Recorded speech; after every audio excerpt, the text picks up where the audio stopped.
Welcome once again to English Mentor 0.1. In today's class we are going to discuss the formula of modal verb. मैं आपको आज एक ऐसा formula देने वाला हूं जो आप कहीं भी यूज कर सकते हो, चाहे आप टेंसेस पढ़ते हो, चाहे आप मॉडल वर्ब पढ़ रहे हो, हर जगह आपने उसी फॉर्मूले को साथ लेकर चलना होगा. The first thing in the formula you can see here is subject. आपको यह पता होना चाहिए कि सब्जेक्ट किसे कहा जाता है.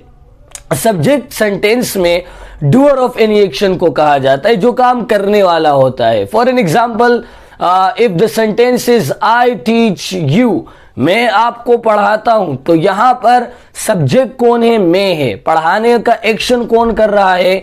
मैं कर रहा हूं, तो मैं क्या कहलाएगा?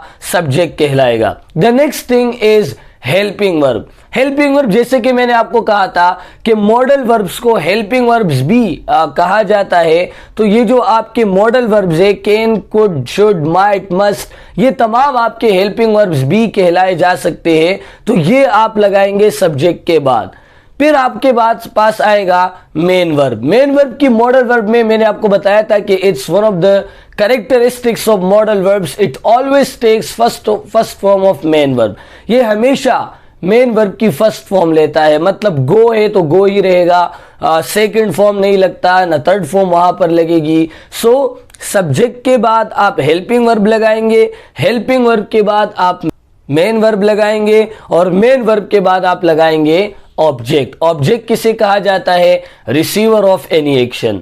मीन्स कि जो एक्शन को रिसीव करेगा. फॉर एन एग्जाम्पल, जैसे कि मैंने आपको कहा आई टीच यू, मैं आपको पढ़ाता हूं, तो पढ़ाने वाला मैं, आपको पढ़ा रहा हूं, डूअर ऑफ एनी एक्शन मैं हूं, रिसीवर ऑफ एनी एक्शन आप है, मैं सब्जेक्ट हूं और आप क्या होंगे? ऑब्जेक्ट होंगे. So receiver of any action को ऑब्जेक्ट कहा जाता है. So this is a genuine formula here, और general formula subject, then helping verb, then main verb, and last but not the least object. इसके बाद जो other parts of the sentence आता है, मतलब इसके बाद सेंटेंस कितना ही बड़ा क्यों ना हो, जो भी चीजें होंगी वो इनके बाद लगेगी.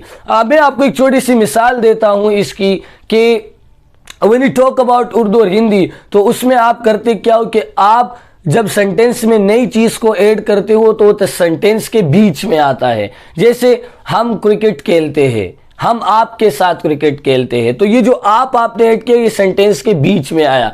जैसे कि मैंने कहा कि मैं दोस्तों के साथ क्रिकेट खेलता हूं, तो दोस्तों के साथ जुमले के शुरू में आया. But when you talk about English, English में आप subject, helping verb, main verb, object, और उसके बाद जो भी चीजें आएगी ये इनके बाद आती है, ना कि उस जुमले के अंदर आती है. उर्दू में उस जुमले के अंदर आती है, but in English it goes after the completion of subject, helping verb, main verb and object. So what you need to do कि अगर आप इंग्लिश का सेंटेंस, उर्दू का सेंटेंस इंग्लिश में कन्वर्ट करते हो, तो first you need to find out what the subject is. फिर आपने देखना होगा कि मैं हेल्पिंग वर्ब क्या लगाऊंगा. अगर तो कर सकता है, कर सकती है, कर सकते हैं आखिर में आता है, so I will go for can, I might go for may, और I can go for could भी लगा सकते हो उसके लिए. तो आपने हेल्पिंग वर्ब, वो हम आपको बताएंगे कि ये हेल्पिंग वर्ब आप इस कंडीशन में लगाएंगे, या इस सूरत में आप ये वाला हेल्पिंग वर्ब लगाएंगे. बट बिफोर दैट आपने इस जो स्ट्रक्चर है इस सेंटेंस का, कि subject, helping verb, main verb और फिर ऑब्जेक्ट, ये आपने कभी सीक्वेंस को नहीं तोड़ना. एंड फिर बाकी जो स्ट्रक्चर्स होते हैं, बाकी जो नेगेटिव इंट्रोगेटिव होते हैं, वो भी इसी ही स्ट्रक्चर से हम आगे क्या करेंगे? निकालेंगे. तो मैं आपको एक छोटी सी मिसाल देता हूं. मैं खेलता हूं, तो मैं इंग्लिश में कहूंगा मैं खेल सकता हूं, आई कैन प्ले. मैं क्रिकेट खेल सकता हूं, आई कैन प्ले क्रिकेट. आप देख रहे हो बाद में चीजें आ रही है.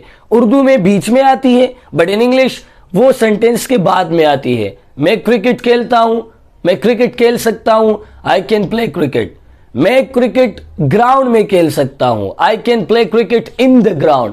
मैं दोस्तों के साथ ग्राउंड में क्रिकेट खेल सकता हूं, I can play cricket in the ground with friends.